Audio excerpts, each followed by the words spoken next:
fact that, you know, some people weren't sure and didn't really think I had what it took, you know, of course it was painful. Rejection is painful, but, you know, I felt deep in my heart and in my soul that I had it and that I would do it and that I could do it. And I honestly believe that no matter what anybody said.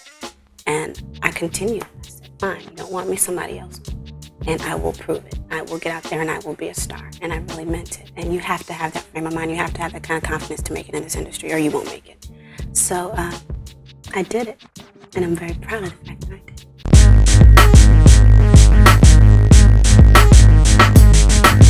Born Aaliyah Dana Haughton in Brooklyn, New York, she was a singer and actress, credited with helping to redefine contemporary R&B, pop, and hip-hop, earning her the nicknames the Princess of R&B and Queen of Urban Pop. When Aaliyah was about 5 years old, her and her family, which included her father Michael, mother Diane, and older brother Rashad, moved to Detroit, Michigan, where she was raised all the way into her adult years. She first gained recognition at the age of 10 when she appeared on the television show Star Search, performing My Funny Valentine. Aaliyah also performed in concert alongside her aunt by marriage, music icon Gladys Knight.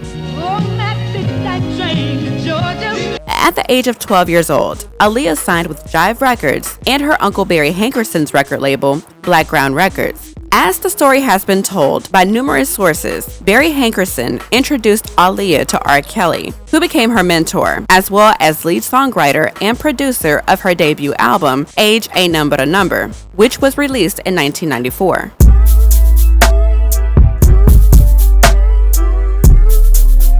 Aaliyah's second album, One in a Million, released in 1996, is the album that truly catapulted Aaliyah to superstardom. It was one of those albums where you could see that she was truly coming into her own. This was the album where she began to switch things up, and she began to work with super producers Timbaland and Missy Elliott.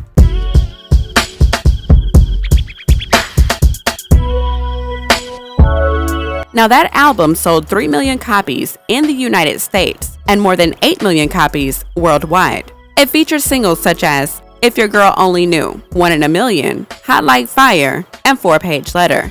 In the year 2000, Aaliyah made her acting debut in the film Romeo Must Die, alongside Jet Li and DMX. She also contributed to the film's soundtrack, which was supported by her single, Try Again. The song topped the Billboard Hot 100 solely through airplay, becoming the first in the chart's history to do so. After completing the film, Aaliyah filmed her starring role in Queen of the Damned, and in July of 2001, released her self-titled album, which topped the Billboard 200. The album included singles such as We Need a Resolution, Rock the Boat, and More Than a Woman. On August 25, 2001, at the age of 22, Aaliyah was killed in an airplane accident shortly after filming the music video for Rock the Boat, along with 8 others on board, including Virgin Records Director of Video Production, Douglas Kratz, stylist Eric Foreman and Anthony Dodd, makeup artist Christopher Maldonado, manager at Blackground Entertainment, Keith Wallace, Blackground product manager Gina Smith, security Scott Gallen, and pilot L. Maradale. Let's take it back in time so that we can take a look at a couple of properties that Aaliyah has been associated with.